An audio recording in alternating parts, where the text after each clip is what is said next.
Hello everyone. तो आज हम लोग अपना नेक्स्ट टॉपिक पढ़ेंगे जो है relation between molarity capital M and molality small M. ठीक है, तो कैपिटल एम और स्मॉल एम मतलब मोलैरिटी और मोलैलिटी में क्या रिलेशन होता है, इससे कई बार क्वेश्चन आता है नीट और जेई दोनों में, और काफ़ी जगह पे काम आता है। ठीक है, तो इसको अपन देखते हैं। तो देखो, density, molar mass of solute, molarity and molality, इन चारों का यूज होगा इसके अंदर। तो जो फॉर्मूला है उसको अपन डायरेक्ट याद रख सकते हैं, डेरिवेशन ज़्यादा कुछ काम का नहीं है। तो देखो, मेन चीज़ जो है वो फॉर्मूला है, उसी से क्वेश्चन सॉल्व हो जाएंगे अपने। ठीक है, अब देखो फॉर्मूला क्या होता है इसका फॉर्मूला है simple, density upon molarity of solution equals to molar mass of solute divided by 1000 plus 1 upon molarity. ये होता है अपने पास फॉर्मूला किसका, मतलब रिलेशन होता है मोलैरिटी और मोलैलिटी का। अब देखो, इसी को मैं लिख सकता हूँ क्या, इसी को मैं लिख सकता हूँ 1 अपॉन एम की वैल्यू निकाल लेता हूँ मैं यहाँ से। देखो क्या आ जाएगी, 1 अपॉन एम, इसकी वैल्यू निकालेंगे तो ये वाला जो वैल्यू इधर आके क्या आ जाएगी माइनस, तो ये वैल्यू इधर आके क्या हो जाएगी माइनस। तो मैं लिख सकता हूँ D upon capital M minus molar mass of B upon 1000। अब देखो इसका अपन एलसीएम लेके सोल्व कर सकते हैं, तो ये अपने पास बन जाएगा, एलसीएम आ जाएगा 1000 एम, यहाँ पे आ जाएगा 1000 into D minus molarity into molar mass of B, ये आ गया अपने पास।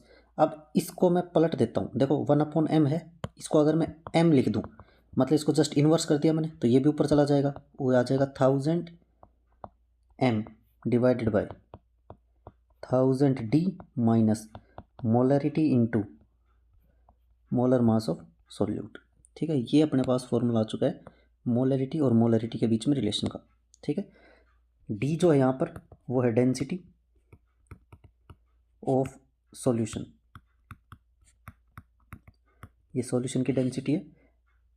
कैपिटल एम का मतलब है मोलैरिटी, स्मॉल एम का मतलब है मोलैलिटी, और एम बी का मतलब क्या हो गया, molar mass of solute.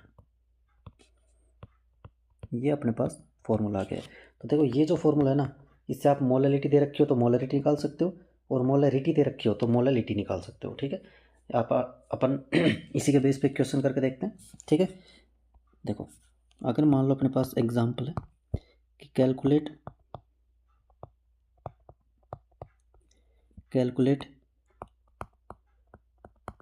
Molarity of 2 molar NaOH solution, अगर डेंसिटी ऑफ सॉल्यूशन दे रखी है अपने को 1.2 ग्राम पर ml। तो देखो कैसे सोल्व करेंगे। सबसे पहली चीज़ तो अपने को मोलैरिटी निकालनी है, स्मॉल एम दे रखा है, कैपिटल निकालना है। तो देखो स्मॉल एम, फॉर्मूला अपने को पता ही है, स्मॉल एम इक्वल्स, देखो ये रहा फॉर्मूला, इसी फॉर्मूले का यूज़ करेंगे अपन। ठीक है, small M equals to 1000 into molarity divided by 1000 into D minus molarity into molar mass of B, इसका यूज़ करेंगे अपन। तो देखो मोलैरिटी दे रखी है 2 इक्वल्स टू, ये आ गया 1000 M divided by 1000 into density दे रखी है 1.2 माइनस मोलैरिटी अपने को निकालनी है, मोलर मास सॉल्यूट का कितना हो जाएगा 40। ठीक है, इसको सोल्व करेंगे। अब देखो तो ये हो जाएगा अपने पास 2 equals to 1000 into molarity divided by, ये आ जाएगा अपने पास 1200 minus 40 m।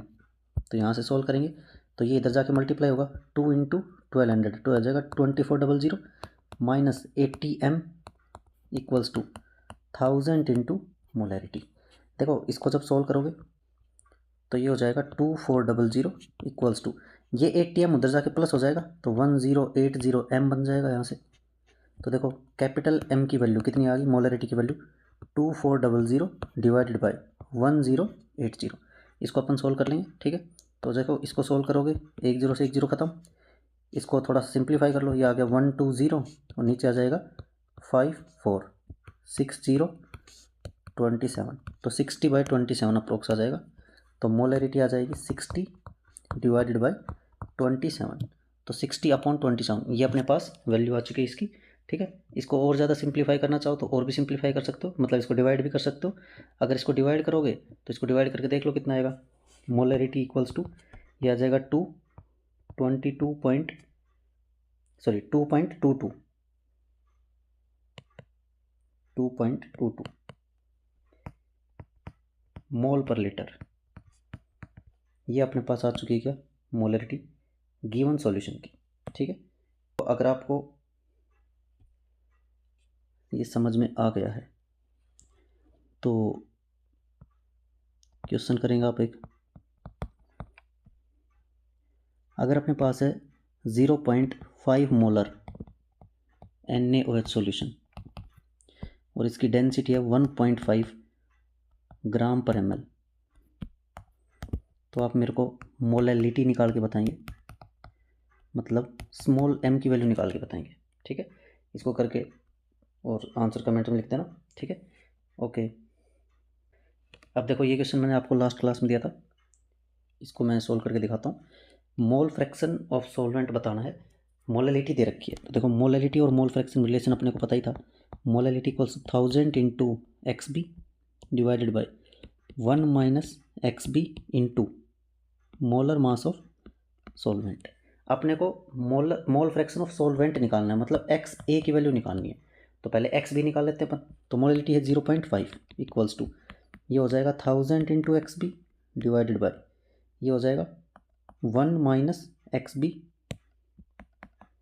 Into molar mass of A. Molar mass of A अपने को पता ही कितना हो जाएगा 18, क्योंकि सॉल्वेंट वाटर है और वाटर का मोलर मास जो होता है क्या होता है 18। इसको इधर मल्टीप्लाई करेंगे तो 0.5 into 18 into 1 minus XB equals to 1000 XB बनेगा। ठीक है, अब देखो 0.5 इंटू 18 मतलब 18 को 0.5 मतलब हाफ से मल्टीप्लाई करें तो कितना आएगा 9। तो 9 1 minus XB equals to 1000 XB, ये आ जाएगा अपने पास। अब ये हो गया 9 minus 9 XB equals to 1000 XB। इसको जब सोल्व करोगे तो इसको सोल्व करने पे क्या आएगा, देखो ये हो जाएगा 9 इक्वल्स टू 1009 XB।